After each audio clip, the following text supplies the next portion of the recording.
Hey guys, so I'm back with another video. Before we dig in, I need y'all to hit the like button and I need you all to subscribe if you have not already. And I need y'all to share this channel, share this video with others to help educate your family, your friends, your loved ones, your acquaintances, your significant others, your children about narcissistic abuse, about the characteristics and the behaviors of narcissists, and how to get away, how to get out, how to get to safety, and how to have and lead a normal, healthy, and happy life. I know I've been putting out back-to-back videos, but the reason is because I have so much information I want to share with you all, information that I can't just ignore and not put out, because it's important that I get this stuff out, because once I forget, it's not going to get out. So I watched a few clips on Facebook and on YouTube, but these clips I got off of Facebook about Scrappy and his mother. And Love and Hip Hop, I believe, aired it some months ago. But the fact of the matter is that Scrappy's mother is a narcissist. How I can say that for a fact is because Scrappy tried to pour his heart out to her, and she failed to apologize. She failed to acknowledge her wrongdoings, and she failed to comfort her son when he was pouring his heart out to her, and she failed to empathize with her son. So I need y'all to take a look at this clip that I want y'all to see. Take a look. I grew up in a whorehouse. I grew up in a trap house. So all I knew was that, you know what I'm saying? And I love you because you held it down and like you did what you had to do. But imagine you never had child to, point of view. You never had to sleep with your mama 24/7 because you couldn't go in your room. Okay. You never had to walk in on mother dope. Yeah. You never had to walk in on mother just you know what I'm saying? The way I was raised, I had to deal with that cuz everything that happened, I had to deal with that. And I'm still dealing with it because ain't nobody come and take me to give me no help. Ain't nobody got me no help. I learned about that when I got older. Okay, so do you know this real, cuz like this this in my head, my whole life, in my head. The I go through, I can't even go to her, she hard. I can't go to you hard. So I'm on the concrete, my granddaddy ain't that hard. Wow. But guess what? And I ain't taking nothing from you because you put me there. You put money in my you gave me to help my rap career and all that. Ain't nobody do that but you. So I love my mama. It's okay though. And I love my wife. Yeah. But I love you. You feel me? But this is my baby. I just can't change his diaper.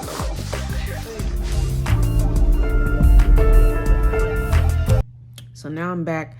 I need y'all to take another look at this next clip I'm finna show you guys. In this clip, Mama D, Scrappy's mother, outs him about his relationship choices and relationship style.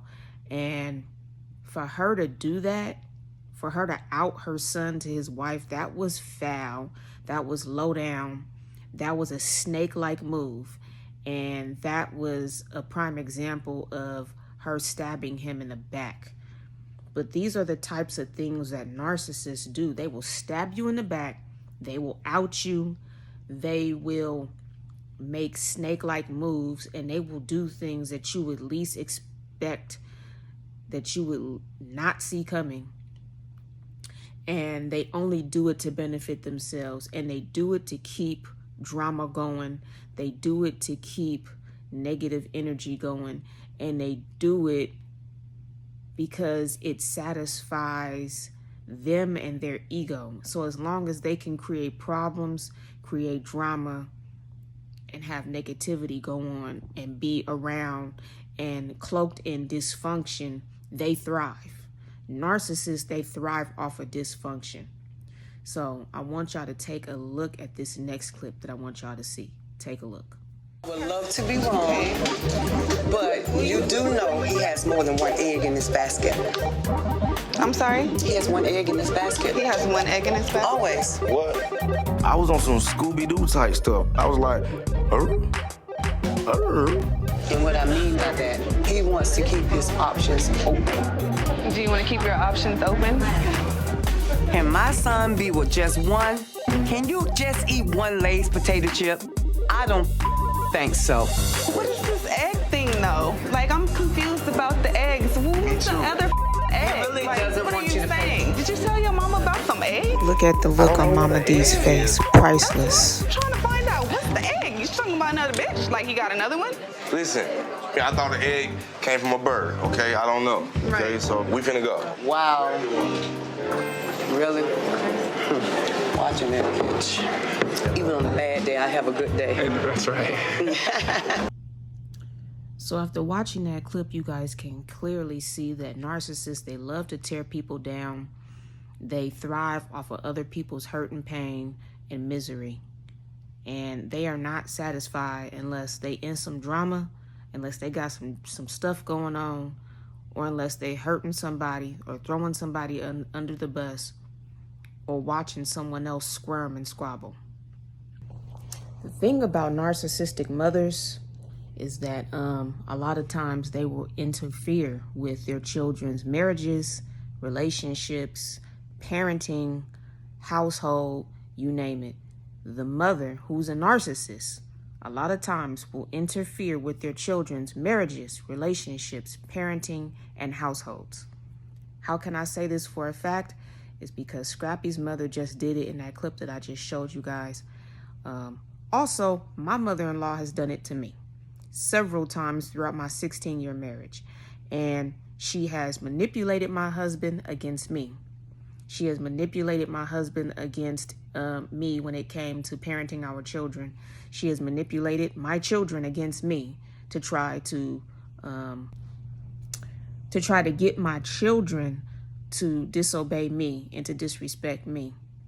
She has interfered with my relationship with my husband, her son, to keep problems going on in our marriage. Because as long as we were solving problems and getting past our hurdles, she was not satisfied. She was bored. She was unhappy. And that was irritating her demons for him and I to make progress in the marriage.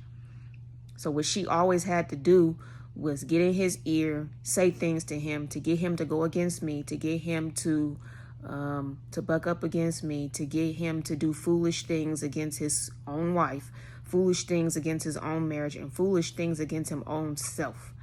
And as long as she had problems going on in our marriage that she created, she was satisfied. She was happy. She was thriving off of her sons and I's marital challenges. She was thriving off of her son and I's marital faults.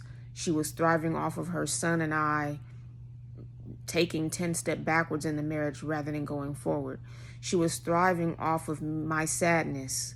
She was thriving off of my humiliation. She was thriving off of my depression. She was thriving off of my stress, my sadness, my failures. She was thriving off of her son's failures too, because she felt comfortable putting her own son down, saying things like, for instance, oh, he's stupid, he doesn't make good decisions, oh, he's not smart, oh, he's a pothead, or, you know, because he smokes weed or whatever. So she would do things and say things to put her son down, but yet she would fail to look at herself in the mirror and recognize her own faults and failures in life. And she would say these things about her son as if like she's Miss Perfect and she has no flaws and no faults. And she would do the same thing to me. And she would do these things in my face. She would do it behind my back. She would say to me in my face, oh, you ain't shit. Or she would say things like, you ain't gonna never be nothing. And she would say things like, you know, because she always made more money than me, of course. And I always made less money than her. So she would always compare my money to hers, my income to hers, my career to hers, to make me feel small, to make me feel less than. And what I never understood was, why would a senior woman be comparing herself to a young 20-year-old, mid-20-year-old, 30-year-old woman who is less accomplished than her? And of course, I'm going to be less accomplished than her because I'm younger than her, right? That just makes sense. Like, that's just the cycle of life. She had a head start because she became an adult before I did. She was born before me. So it would make sense that she's more accomplished than me. But she would always compare herself to me to try to compete with me. Remember, I told you on previous videos, narcissists, they love to be in competition with you when you were never in competition with them. And then eventually what that led to is my husband being in competition with me because a lot of his mother's influence has rubbed off on him. And then a piece of him felt insecure because he never worked a job. He never had an income to provide for me or the children. I was the only one working for many years. And out of the 16 years, 15 and a half years, I was the only one working. And I guess that made him feel some type of way. He was insecure. He didn't feel good as a man. So what did he have to do? He had to sabotage me and my character to make himself feel good as a man. So he would tell lies on me behind my back. He would throw these smear campaigns out there to try to smear my name so that he can appear to be innocent, so that he can appear to be the victim. Because what narcissists do is they always play the victim. And of course, Mama D, what she did in the very first clip I showed y'all, she tried to make herself somewhat appear to be the victim by not acknowledging her son's pain, number one, and two, giving her son a hug and making herself appear that she is so like appreciative of her son acknowledging her, but she has yet to acknowledge her son's feelings, acknowledge her son's pain. And that's what narcissists do. They will never acknowledge your pain, your hurt, when you're trying to come to them about something that you did to them, when you're trying to come to them about something that they did to you. But they always want to be praised, worshiped. They want to have someone be their flunky, their follower, and they always want someone to apologize to them and console them, but they will never do it on the other side of that coin. So they always want people to validate their feelings, validate their ego, their emotions, their feelings, but they would never validate other people. But that's the thing, is when people are raised by narcissistic mothers, it ruins them. It messes up their psyche. It messes up their mental, their emotional traumas, childhood traumas that they never really get over unless they get therapy or they get help. And Scrappy claimed that in the first clip that he never really got any help for his troubles. He never really got any help with his challenges. Nobody never really helped him. Nobody was never really in his corner. And when he expressed that, his mother failed to acknowledge that. And the thing about it is, a lot of times narcissistic mothers, they raise children and they create narcissists. So I'm not saying that Scrappy is a narcissist, because he didn't really give me narc vibes. But what I will say is that narcissistic mothers have a tendency to create narcissists based on how they raise their children.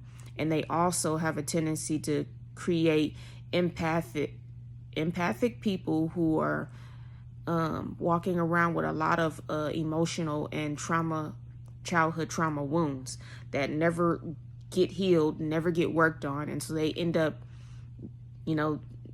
becoming adults and getting into relationships that are toxic, and they become toxic themselves. Some people become aware of their toxicity. Some people become narcissistic and become aware of their narcissism, but a lot of narcissists are not aware, and a lot of them don't seek the help because a lot of them believe that they don't have a problem. So a lot of narcissists don't become aware. Very, very small, tiny percentage of them do. But it's just a very, very toxic, never-ending cycle of trauma, abuse, childhood trauma, and generational curses. And the thing about it is, if we don't work on ourselves, guys, and if we don't just start with ourselves about fixing and working on ourselves, seeking the help when needed, we're going to just keep passing on pain and trauma to the next generation and the next generation and the next generation. And that pain and that trauma is just going to keep getting passed on until people go get the help that they need and choose to work on themselves, unfortunately. I'm going to come to the end of the video here. I'll see you guys in the next video. Peace and blessings to you all. Later.